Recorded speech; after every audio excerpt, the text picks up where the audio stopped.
So good to have you on this podcast, Matt. Welcome to our Handoff podcast. It's so good to finally have a conversation with you. I've been a huge admirer of your business for a while. I think you have some really insightful lessons for contractors and just really interesting ways that you've set up your company that I wanted to learn about. So it's a pleasure to finally have you join our podcast here. Thank you. Thank you. It's nice. It's good to be here. When I met you guys way back when, March, so long ago, but it was nice. We talked, kind of clicked, and I'm happy to help. I'm happy to be here. That's great. Well, let's just jump in. Tell me a little bit about your company. Tell me what it does, what kind of projects you work on, about the name as well. How did you come up with that name? And then we'll take it from there. All right, well, so I got Right Price Remodeling because ever since I was younger, I always said that I wanted to start my own business. I used to work on countertops and cabinets and stuff like that, and installing them and everything for another company. I was always figuring out weird ways. So I did roofing for a while. I said right price roofing and then right price countertops. I even had my own little slogan for the longest time, which I changed since then. But it used to be if you didn't go at right price, you paid the wrong price. But then I was like, that's kind of corny. So I kind of changed it up. But we're in South Shore, Massachusetts. We're based out of Whitman, Mass. We do anything from the ground up, really.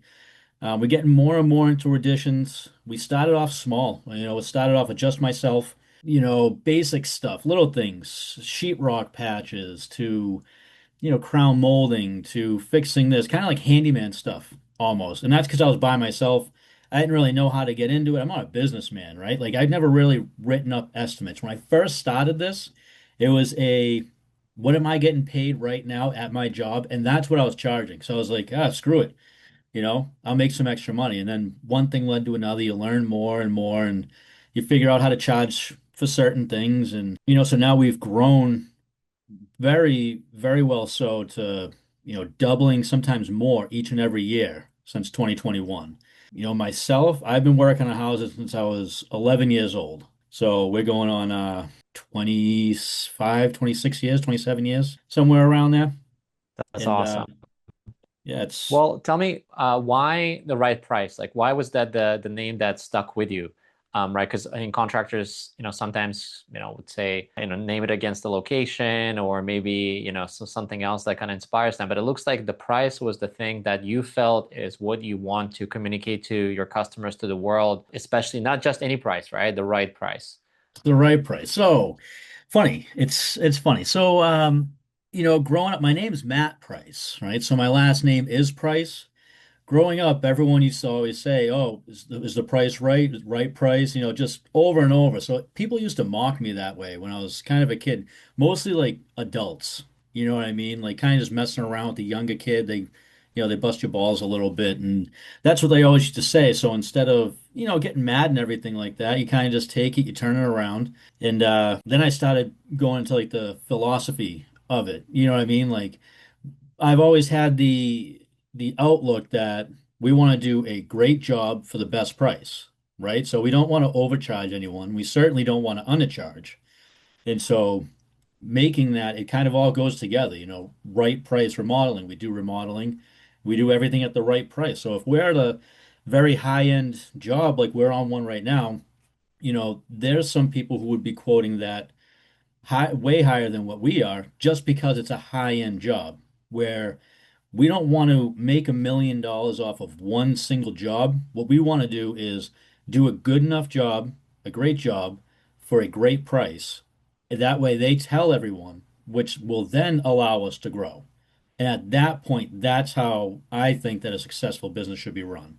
You shouldn't be trying to make your whole car payment off of patching a sheetrock, a hole in a sheetrock. You know what I mean? Like stupid stuff like that. You just nice and easy, and it'll gradually build, and you do the right job for the right price. That's awesome. Yeah, that's such a great, I mean, it's a perfect connection, obviously, with your name, and also just such a great outlook, right? And I think this is what's often overlooked in construction and remodeling, that the best contractors, the ones that make the most money, do that through referrals, right? The referrals as a channel to get new business is the way that you'd want to grow because you want to get off of course, when you're starting, when you're getting ramped up, like ads and lead services, I think those are great.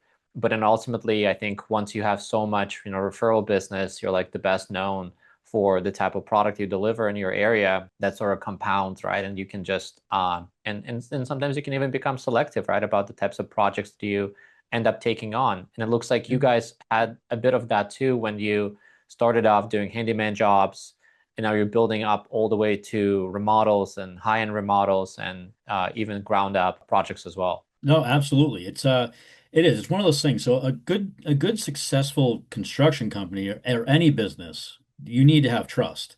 Because at the end of the day, you don't actually know me, right? So where do you get all of your referrals from? You can look it up on Facebook or you can look it up on Google, Instagram. You can see how many likes they have, the Google reviews, which that's big too. But for the most part, if you have two friends that told you like, hey, this guy's good, even if they told you, hey, he was the most expensive guy I had out here, but he gave me the best customer service. He did the best job. He's following up constantly, and you can prove that you have good client-based services as well as follow it up with your actual services, right? So if you can do that and build the trust with them, then that's going to be the number one trigger for someone to say, hey, I'd rather go with them over this guy. And it's happened with us before too. Where it's like, hey, you weren't the cheapest one, but our friend told us about you and I saw the work you did, so we want to use you because they know they're going to get a good job. They know they're going to get the customer service base that their friend got. So it's one of those things where if you don't have trust with a contractor, it's very hard to choose somebody out of the dock. For sure. I think that the idea of a right price, and that's why, I thought this was so interesting, the way that you approach it is just, it's not just, your margin matters, how much you make in the project matters, but it's a combination of all these other factors, right? Your price is kind of like that final way that you represent yourself to the client, right? Where close or not close this project, but it encompasses your ability to do a referral. It encompasses your ability to obviously be profitable, but also do a good job on that specific project type, right? So you can continue to replicate that. And it kind of gives you a way to build trust with your customers as well. And so it's not just like one singular spreadsheet and sort of like, here's the formula, right? It's a combination of all of these factors finally deliver like that decision making, like that final step, like, okay, what should I tell them, right? This Yeah. is kind of where the rubber meets the road, but it has so many other factors layered on top of it, such that, this becomes your company's strategy essentially. No, absolutely. It is. It's kind of like the philosophy behind it. You know what I mean? We treat every house as if it's our own. We go in there, we want to leave it cleaner than when we started the job. If they have animals, we're making sure that we're not letting the animals out. We'll sit there, we'll play with the animals a little bit. You know what I mean? The dogs, the cats. You know what I mean? Like instead of them being just a client and us seeing them as a cash grab or just another way to make a living, we see them as an extended part of the family. It's we want it to be like a family run, family feel. When you have close community together, everyone follows each other, they trust each other, and we want that same exact feeling. We don't want someone to think that this is just a business transaction. We want them to think, a year down the line, can I call this guy again? If something goes on, can I call this guy? I mean, we actually follow up with that clients anyways, which just puts a little more trust out there. But like I said, the philosophy behind it is, you gotta treat people exactly the way that you want to be treated. And I know that I would want to be treated like this is $1 million project, even if it's a little small project, because they all count. If you want to grow, you want to scale, you want to build, you got to treat every job as if it's worth $1 million to that person. Because at the end of the day, you have no idea. That $1,000 project could be their entire savings that they have. And so if you go in there thinking, oh, it's just $1,000 project, like, hey, just throw it in there, call it a day, screw it. Like, no, like you want that to be everything we do, we want to be perfect. Yeah, I think it's the only way to grow your business is to be that's customer centric, right? And treat every project as an opportunity to just do your best work, right? I think here at Handoff, we also do the same. When we, develop our software, we always think about, how do we delight customers daily, right? How can we have excellence in every action, every single thing that we do? So I really, that what you said definitely really resonates with me. And curious, I guess, on that note too, as you guys were growing your business and I guess you discovered that there's a need for software to help you manage your day-to-day operations. Kind of walk me through how you approach that and why did you end up landing on Handoff? So when I first started, my wife and I, everything was done on paper. I would literally go in there. I'm very meticulous when it comes down to things, right? So it's not, some guys will do things by the square foot. They'll charge, hey, it's a 80 square foot bathroom. This is how much it'll be. Not us. We would do the floor tiles. We would do how high are the ceilings, how much sheetrock for paint, for this, for that. And this is, back when I started 2021, 21 into 22. And we would just measure everything the old-fashioned way. And I'd sit down, I'd go home, I'd do the math, I'd put that here, and I'd put it on a piece of paper, and then I'd go back and talk to the client, and either we won it or they didn't, whatever. It is what it was. Then I found out that they had other apps out there, which, I'm not going to throw a plug out there for any of them. They did their job, but they weren't anything what I really needed. That yeah, I'd start plugging it in, do everything manually. It would make it look professional. I was still doing all the same stuff, but it just looked nicer instead of writing a chicken scratch. And then I don't know, we started getting more and more. And I forget where I think Handoff came from Facebook, I believe, or I was Googling, you know, easier ways to write out quotes or something. And then you guys popped up and I clicked on it and there was a trial and I put in a few of them and I was like, wait, that's it? You know what I mean? Like that's all I got to do. It's that simple, huh? So I went from taking maybe an hour for a bathroom to like quote it out and like be specific, writing it down to 10 minutes. You know what I mean? 10 to 15 minutes. And I started using the template that you guys had. It would just automatically put it in there for you. And I started altering numbers to what I wanted it to be as we grew, as our insurance goes up and car payments and trucks and everything goes up. Obviously, you gotta make sure you can accommodate for that. So you just charge a different price, and then you start figuring out like, hey, all I need to do is how do I properly put this in? And then Handoff literally saved me from going working. I used to, at our busiest time, I was doing probably about almost 20 hours a week in estimates. Wow. And then and it was bad. Like it wasn't bad. It's a good problem to have, hard problem to solve. Until I was using you guys, and it really broke it down, made it real easy for us. It started learning what we would normally charge, right? So if we started saying, faucets were this, even if it wasn't a preset, it would automatically start learning all that stuff as soon as, the more you used it. But it did. It helped me save a lot of time. And I was able to, spend hanging out with my kids and putting it towards the business itself, because let's face it, estimating it's tough. If you get it wrong, you can lose the job. If you're too high, you lose the job. Too low, you lose the money. So it was able to find that sweet spot for me. Absolutely. How many kids do you have, by the way? I have three. Whoa. Yeah. Yeah, I have three. And on top of that, so I'm the president of football and cheerleading for our town. I coach football for our town. Plus, I coach wrestling, lacrosse, basketball, and I help out with softball. Amazing. Yeah. So you're a busy guy. I mean, you don't want to be spending 20 hours a week estimating if you also have all these other responsibilities to your family and your community. Right. Absolutely. And hey, and the more we grow, I mean, the more estimates you get. So now it's like it's easy to learn too. That's the biggest thing. It's not like you need to be a scientist to learn handoff. It's very simple. And I don't know if people aren't actually just trying it, just give it a try. You know what I mean? Like that's all I gotta say. Just try it. It'll speak for itself at the end of the day. That's awesome. Have you used any AI at all before Handoff, or were you already dabbling into AI as you got into Handoff?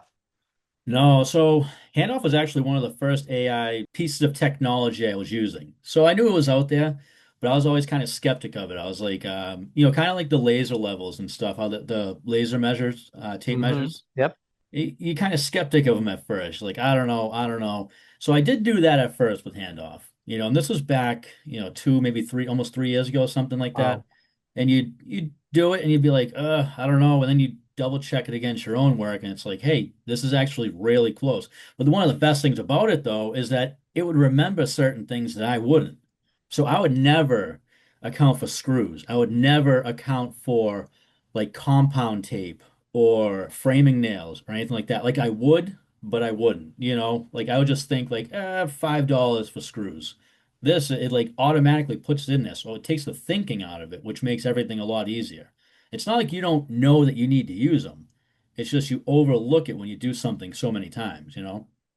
Yeah, definitely. I think those consumables are what really eats the margin, right, at the end of the day. And if you forget to account for them, you're always leaving money on the table, right? And that makes it harder for you to continue offering projects to your clients at the right price because, well, now, all of a sudden you're worried about your cash flow and because you didn't account for something that, should have been in that estimate. And if you do a lot of projects, those like even though they're a small part of each project, but when you do a lot of projects, like that can all of a sudden add up, right? And you may be sending a guy over to, a local hardware store or lumber store, and they have to swipe a card, right, at the end of the day. And Yeah. so those cash flows is what I think a lot of contractors need to coordinate, and they come down to these small nuances across the business that are easy to overlook, but they in cumulative is when they add up to something that becomes very stressful often to run, especially a growing company. Right. Yeah. So like what you're referring to is like back end levers is what you're referring to. You get the whole upfront where you're doing, your site visits, you're doing, client visits, getting everything all down pat. But then at the end of the day, if you don't include those screws, those nails, you go into the store, hey, I need 5 pieces of sheetrock, a couple of 2x4s and this and that. Then you get there and you're like, oh crap, we only have one box of screws. It's like now you're heading back. Now that closest hardware store could be 20 minutes from you. And now Yeah. you got to send a laborer out there who knows you pay him 20, $25 an hour. So he's gone for almost an hour. Then you're buying more stuff and he's not there to help them. So that's slowing them down. It's a never ending thing. And a lot of guys just overlook it.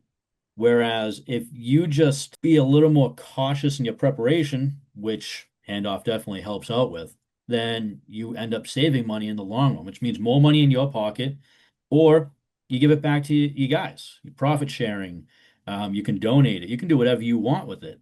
But at the end of the day, you're able to do more.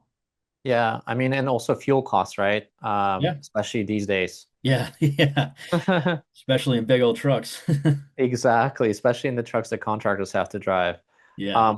Well, tell me, I guess now that you have been exposed to AI and have been exposed to using Handoff, were there any other beyond estimating? Sounds like estimating was the first kind of problem that you wanted to solve.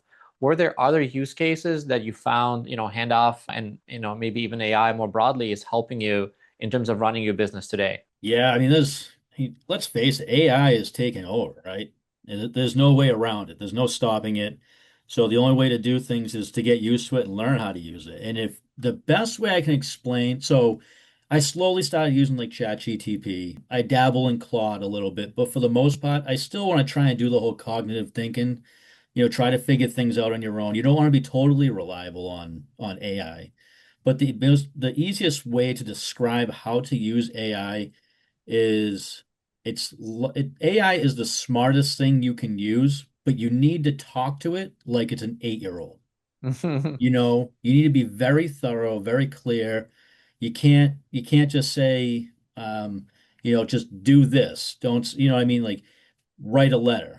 You gotta say like, write me a professional letter that explains X, Y, and Z.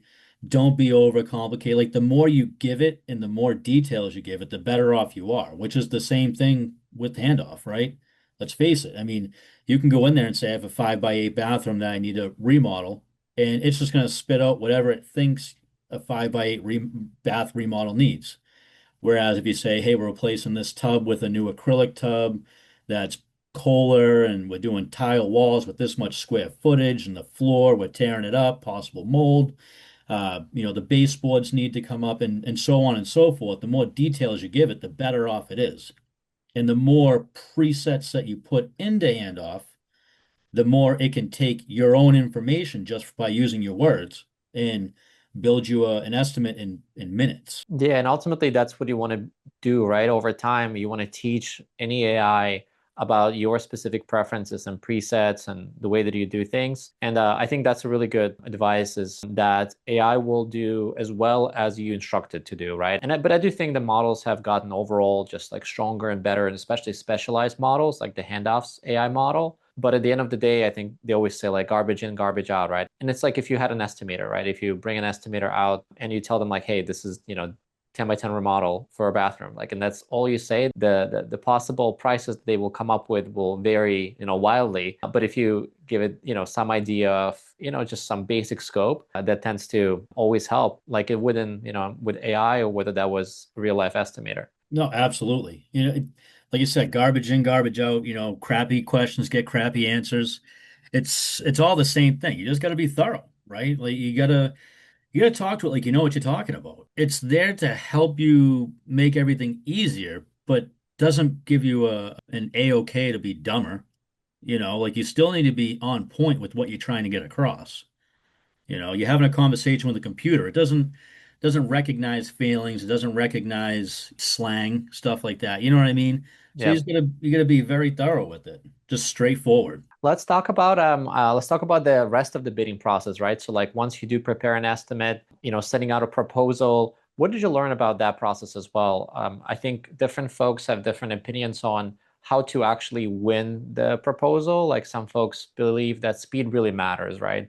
Maybe others do not agree with that so much. What's your take on that? Like what does a winning proposal look like to you in terms of, these factors? There's a sweet spot. So yeah, you want to be quick, but you don't want to be like 30 seconds quick because let's face it, where we get what AI can do, we understand it. There's a client base out there that a lot of us deal with that are, they're a little bit older, you know, and they think that like, oh, hey, there's no way if you can get it out to me in 5 minutes, there's no way you got everything right. Like they're not full believers. They think there's error. So you got to still have that sweet spot. And not only that, but you still want to double check your own math. You know what I mean? Some like it's not always right. So you definitely want to double check and just breeze through it, but you want to be clear. You want to be clear, concise. You want to, the speed, like I said, I don't think that that's an overall factor. It is, you don't want to take 2 weeks. But if you're pumping things out in like 30 seconds, it's almost like too good to be true, where, obviously I know that it makes sense and I get where it comes from, but I think following up is one of the biggest things as well, because a lot of people, there's some people that are on the fence, right? There's some people that are sitting there and they want to do their bathroom over. They may have a few contractors, and it's like who loves me more almost, who wants me more? And they weigh the pros and the cons. They see the cheapest one, they see the most expensive one, but overall, as a contractor, how do you make them feel, right? So you want to follow up. You kind of want to, keep them warm because at the end of the day, sometimes these clients will take, 3 or 4 weeks to get back to you. We actually just had a guy who we went out there back in February, and it was for a bathroom remodel, not huge or anything like that, but to him it was a big project, and he had a few guys going out there. I thought that somebody else had done it, right?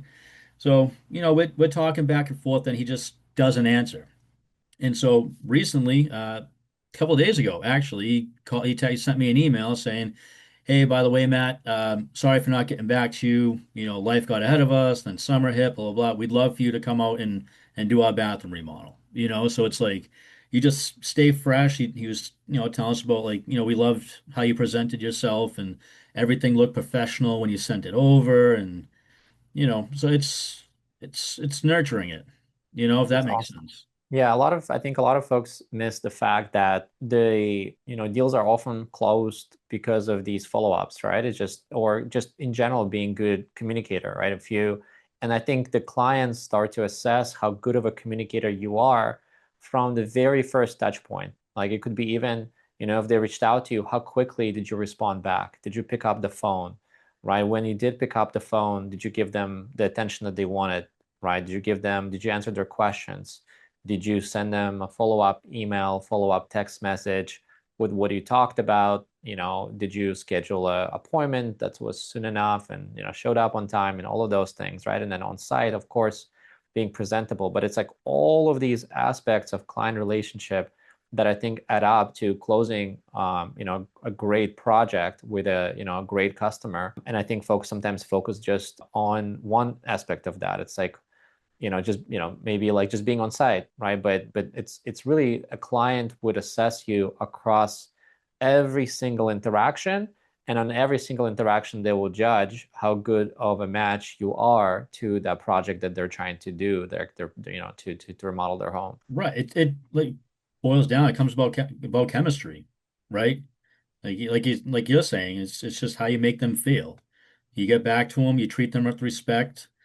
You make them feel like they're important. You're following up. You're showing them like, hey, they're not just another job opportunity. It's like, no, we really want to work with you. Like this is what we're trying to do. We want to help you improve your home, your project, or whatever it is that you're trying to do. We want to be there for you. And like you said, the attentiveness. You're listening to them, their wants, and then you're helping them come up with solutions. So let's say, you are above their price range is 25 to $35,000 and it comes in at like 42,000. All right, what are some things that we can do here? This isn't a simple like, oh, sorry, we can't do this. No, how about instead of doing this, we can do this. Instead of getting this kind of product, we can use this kind of product. We can minimize this if we hire this crew or whatever it is.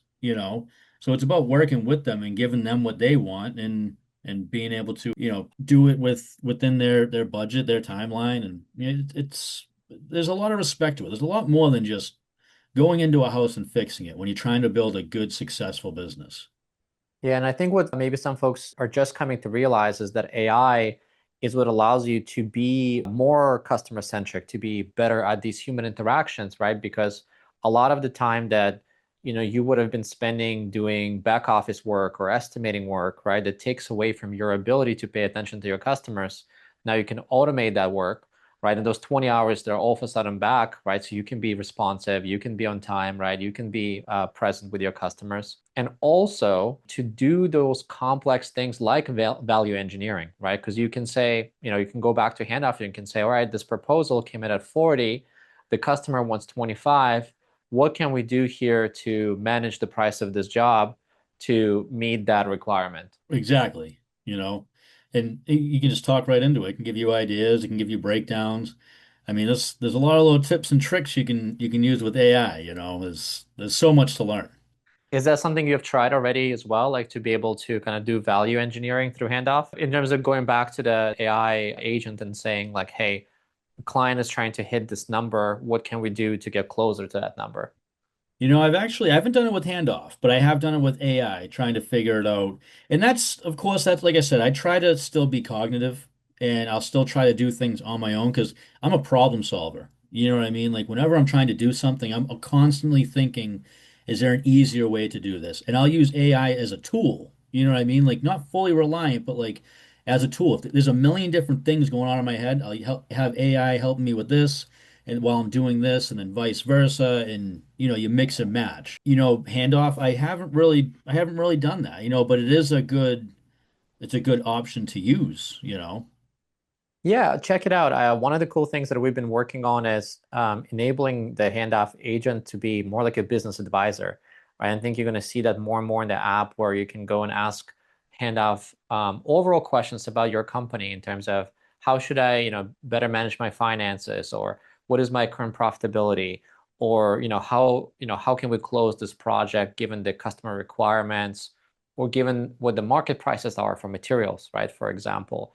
And Yeah. so using being the one who is in charge of thinking, you as the owner of the company, but then outsourcing essentially these more like time consuming but still important tasks like value engineering a job, right? Or helping you with thinking through strategy is something that we see our customers do more and more, right? Because they see that AI can produce these incredible, accurate bids, but at the same time, it can do so much more because with time, it understands your business, it understands your customers, understands your Yep. close rate, and it can say like, hey, I saw you close this job, but didn't close that job. Maybe on the next job that we bid, let's see what we can learn from these two examples to come up with a winning bid, right? To like really Yeah. make that price right.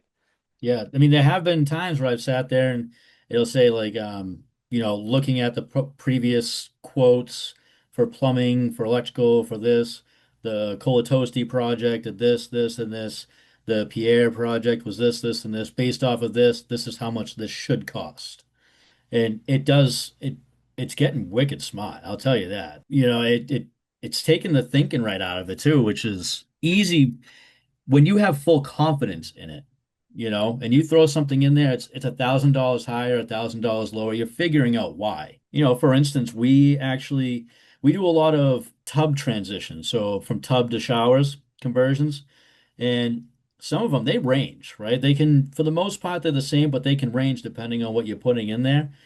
And it'll catch certain things and say like, oh, but you're not doing the flooring on this one, so let's take that out of this, and so on and so forth. Or it'll say, that's a weird number from square footage of flooring to the tub, so you're probably going to have to do this. And little things like that that just you don't think of. That's awesome. That's really good to hear. Well, as we kind of wrapping up, it's really great that you had this example where you weren't AI native per se, right? You were starting your business doing it the old school way, right? Essentially with pen and paper, which is I think how a lot of contractors do, and I think that's the right way to learn in the beginning, because it gets so close to the numbers. But as you scaled, it sounds like you found that software and Handoff AI is an enabler of that growth. So looking back at that sort of journey, I guess what would you tell to contractors that are like in your shoes and are growing, scaling their businesses, but haven't quite made that transition yet? I would say when they first started their journey with their own business, it was a huge risk. I mean, I don't care who you are. No one ever wakes up and says, "I'm just going to do this without a single doubt in the world." There's always the self-doubt, unless, I mean, maybe your whole family's full of entrepreneurs and that's just how you were brought up. But let's face it, a majority of us, it's a risk. How am I going to make ends meet? Am I sure that I'm going to get this? Is this job going to make me enough? Or blah, blah, blah, right? So you're taking a risk to do that. Well, why stop taking risks right there? Especially when you guys give out a free trial, right? Take it and give it a shot. What is it going to do? Is it going to hurt you that you can literally save yourself time? I mean, I don't know how many people need to sit there and tell you that, hey, this is going to save you time in the long run. You got to work with it. Obviously, you got to play with it. It's not going to be perfect the very first time you use it, but you get to see how easy it is to use. It's not a brainiac that you need to go to school for anything. And if you have any questions, you just ask it, right? So if you're not using it, I mean, you're wasting your own time, right? I mean, there's other programs and stuff out there that you can use, but I've dabbled in a few of them and everything, but I haven't really came across anything that was like this, especially for the amount you get for what you get in return. The ROI it's unbelievable in my opinion. That's awesome. I've heard guys that spend like double the amount of what Handoff charges for what they have, and it doesn't do half the stuff. And if I was to say one thing, I'd just try it. Just try it, give it 1 week. That's it, and then you'll never want to go back. That's great. Thank you so much for, saying that. It's a huge endorsement, right? For somebody like yourself who has, scaled your business and grown it from the early beginnings to where you guys are right now. It really means a lot. And for our listeners who might be interested in learning more about your company, maybe reaching out to you, maybe they have a project that they want to get done in the sort of great Boston area in Massachusetts. How can they reach you? Like what's the best way to get in touch with Right Price Remodeling and Design? So the best way, I'd say just shoot me an email, matt.price@rightpricemodeling.com. And right is, left and right, RIGHT. Matt's with two T's. You can check us out on Facebook, Right Price of Modeling. Same thing with Instagram, Right Price of Modeling. And that's pretty much all we have right now. We don't have, we got a little bit of YouTube and stuff like that, but nothing that I'd brag about. We're working on the whole visual, scenario, but we'll get there, the marketing version, you That's know. awesome. And we'll make sure we share that with our listeners as well. Matt, thanks so much. It was so good to have you on the show, and I'm excited to continue having you as a customer of Handoff. Absolutely. And I mean, I don't know if I should put this out there too, but if anyone signs up with Handoff and you want to use, I have a special link you can use. All right. So trust me, you will not be disappointed. That's awesome. Yeah, we'll share that too. Thanks so much, Matt. Beautiful. All right. Thank you. Have a good day.